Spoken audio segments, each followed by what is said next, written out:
podcast Nama Budaya untuk kita semua. Kami dari kelompok mata kuliah Matematika Dasar kelas 13 dengan anggota saya Clariski Hoirunisa dengan NIM 161240096. Saya Harna Mandaya dengan NIM 1612410. Saya Georgiana Barimawan dengan NIM 1612405. Saya Ijuli Isyagaho dengan NIM 1612483. Saya Farizan Fitriani dengan NIM 1612491. Pada video kali ini, kelompok kami akan menjelaskan mengenai proyek matematika dasar dengan judul Optimasi Pengumpulan Serbuk Sari dan Nektar oleh Lebah. Selamat menyaksikan! Untuk menjawab soal nomor 1, yaitu gambarlah grafik fungsi f dan g, lalu jelaskan mengapa keduanya tidak memiliki nilai maksimum global. Grafik fungsi ft sama dengan t per 1 plus t, dan gt sama dengan t per 2 plus t menunjukkan bahwa kedua fungsi ini adalah fungsi yang terus meningkat seiring dengan bertambahnya nilai waktu atau t. Tetapi tetap memiliki nilai maksimum yang tidak pernah tercapai. Untuk ft, nilai ft akan selalu mendekati 1 ketika t mendekati t hingga.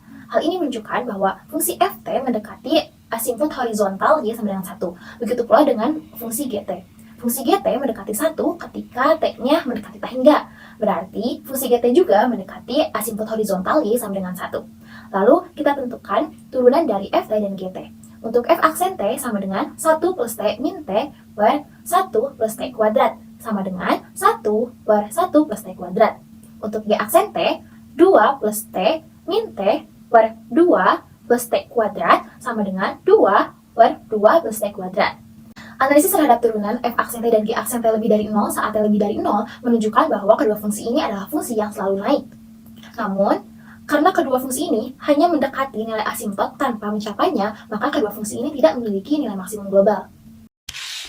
Untuk menemukan waktu optimal bagi lebah dalam mengumpulkan nektar di suatu bunga agar pengumpulan maksimal, kita perlu menganalisis laju rata-rata. Rumus laju rata-rata pengumpulan nektar itu dapat dicari menggunakan Ft dibagi T ditambah waktu perjalanan antar bunga sama dengan T dibagi 1 ditambah T dibagi T ditambah 1. Maka menghasilkan T per 1 ditambah T dikali T tambah 1. Maka diperoleh T per T kuadrat ditambah 2T ditambah 1. Nah, fungsi tersebut perlu diturunkan terhadap T untuk mencari nilai optimal. Maka D per DT dari T dibagi T kuadrat ditambah 2T ditambah 1 itu menghasilkan T kuadrat ditambah 2T ditambah 1 dikali 1 dikurangi T dikali 2T ditambah 2 dibagi T kuadrat ditambah 2T ditambah 1 dikuadratkan. Sama dengan T kuadrat ditambah 2T ditambah 1 dikurangi T kuadrat dikurangi 2T dibagi T kuadrat ditambah 2T ditambah 1 dikuadratkan menghasilkan min T kuadrat ditambah 1 dibagi T kuadrat ditambah 2T ditambah 1 dikuadratkan. Nilai T optimal dapat dicari dengan membuat D per DT-nya itu sama dengan 0 sehingga didapatkan min T kuadrat ditambah 1 itu sama dengan 0, maka T kuadrat sama dengan 1 dan T-nya adalah 1.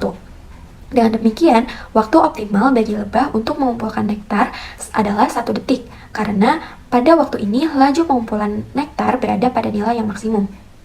Setelah 1 detik, lebah berpindah ke bunga lain untuk menjaga efisiensi laju dari maksimum pengumpulan. Adapun urutan hal-hal yang dilakukan oleh lebah adalah yang pertama, lebah memilih dan hinggap di bunga pertama.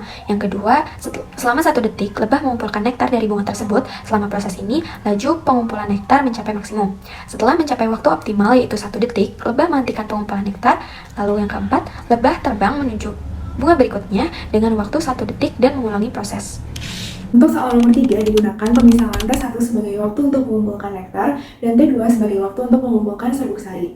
Pada soal diasumsikan bahwa lebah mengumpulkan nektar selama 1 detik yang nilainya dapat dicari menggunakan fungsi Ft1 yaitu T1 per 1 tambah T1 dengan mensubstitusi T1 sebagai 1.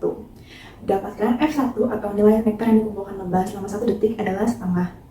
Selanjutnya, nilai serbuk sari yang dikumpulkan dapat dihitung menggunakan fungsi G T2 yaitu T2 per 2 tambah T2. Pada soal juga dikatakan bahwa lebah menghargai serbuk sari 2 kali nektar, yang berarti nilai serbuk sari harus 2 kali nilai nektar yang dikumpulkan selama 1 detik. Didapatkan GT2 sama dengan 2 dikali F1, lalu T2 per 2 tambah T2 sama dengan 2 dikali setengah yaitu 1, lalu setelah dilakukan perkalian silang didapatkan bahwa T2 sama dengan 2 ditambah T2, lalu 0 sama dengan 2. Dalam kata lain, tidak ada nilai T2 yang memenuhi. Sebenarnya hal ini juga sudah dapat dilihat dari nilai G T2 yang sama dengan 1, di mana hasil tersebut tidak mungkin terjadi karena nilai GT memiliki asintot horizontal di Y sama dengan 1. Artinya, nilai GT akan mendekati 1 seiring bertambahnya T, namun tidak akan pernah benar-benar mencapai 1. Jika ingin agar jumlah serbuk sari 2 kali lipat dari jumlah nektar, maka nilai T1 tidak boleh sama dengan 1. Kemudian, untuk urutan hal-hal yang lebah lakukan, yang pertama adalah lebah memilih dan hinggap di bunga pertama. Kedua, selama 1 detik, lebah akan mengumpulkan nektar dari bunga tersebut. Ketiga, setelah 1 detik, lebah akan menghentikan pengumpulan nektar, lalu mulai mengumpulkan serbuk sari. Jadi, lebah tetap hinggap di serbuk sari, namun waktunya tidak diketahui dan jumlah serbuk sarinya tidak 2 kali dari jumlah nektar. Dan yang terakhir, lebah akan terbang menuju bunga berikutnya dengan waktu selama 1 detik, lalu lebah akan memulai proses pertama hingga ketiga. Selanjutnya, ditentukan perbandingan untuk menentukan waktu pengumpulan nektar dan juga waktu pengumpulan serbuk sari yang paling optimal dengan syarat serbuk sari yang dikumpulkan dihargai 2 kali lipat dari nektar yang dikumpulkan. Menurut persamaan T2 yang sebelumnya telah dijelaskan, didapatkan bahwasannya tidak dapat ditentukan perbandingan tetap antara T1 yaitu waktu untuk mengumpulkan nektar dan juga T2 yaitu waktu untuk mengumpulkan serbuk sari. Dikarenakan T2 akan terus bergantung atau terus bertambah seiring bertambahnya T1. Oleh karena itu, ditentukan sebuah batasan untuk T1 yaitu antara 0,1 hingga 0,9 detik. Pemilihan batasan-batasan tersebut dikarenakan nilai sebuah waktu tidak mungkin negatif. Oleh karena itu, batasan bawahnya dipilih 0,1 detik. Sedangkan pemilihan 0,9 detik sebagai batasan atas dikarenakan pada saat T1 sama dengan 1 detik, maka jumlah nektar yang dikumpulkan yaitu sama dengan setengah. Nah, jika serbuk sari yang dikumpulkan disyaratkan untuk berjumlah 2 kali dari jumlah nektar yang dikumpulkan, maka jumlah dari serbuk sari yang dikumpulkan akan 2 kali dari setengah, yaitu berjumlah 1. Sedangkan 1 merupakan titik asintotik dari fungsi serbuk sari, sehingga jumlah serbuk sari tidak mungkin 1. Oleh karena itu, 0,9 detik dijadikan sebagai batas atas dari T1. Jika eksperimen kita lakukan dengan memilih T1 dari 0,1 hingga 0,9 detik, maka didapatkan rasio waktu T1 banding T2 pada tabel berikut. Pada tabel tersebut dapat dilihat bahwa perbandingan waktu tidaklah tetap, namun perbandingan terus meningkat seiring bertambahnya T1. Dari 0,1 hingga 0,9 detik, perbandingan bertambah dari 1 banding 4,44 hingga 1 banding 40. Dari perbandingan antara T1 dan T2 didapatkan bahwasannya rasio yang terbaik secara praktis didapatkan ketika rentang waktu T1 sama dengan 0,1 hingga T1 sama dengan 0,4. Dengan nilai T1 yang lebih kecil, maka didapatkan perbandingan T1 dibandingkan T2 akan bernilaikan lebih wajar, yaitu 1 banding 4,4 hingga 1 banding 6,67 yang akan memungkinkan untuk serbuk sari dikumpulkan, sementara waktu yang dibutuhkan akan lebih singkat.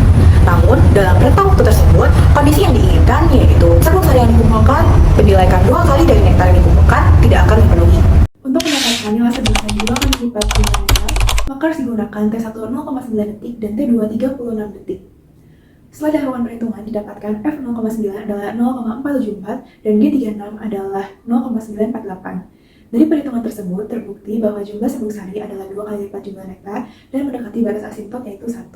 Namun, dapat berarti juga bahwa lebah membutuhkan waktu yang cukup lama. Proses yang akan dilakukan lebah yaitu yang pertama, lebah memilih dan hinggap pada bunga pertama. Selanjutnya, selama 0,9 detik, lebah akan mengumpulkan nektar dari bunga tersebut. Setelah 0,9 detik, lebah akan berhenti mengumpulkan nektar dan memulai mengumpulkan serbuk sari selama 36 detik. Setelah 36 detik, lebah akan berhenti mengumpulkan serbuk sari dan terbang ke bunga selanjutnya yang memerlukan waktu selama 1 detik. Dan lebah akan mengulangi proses yang sama. Sekian dari kelompok kami, mohon maaf bila ada kekurangan. Terima kasih telah menyaksikan.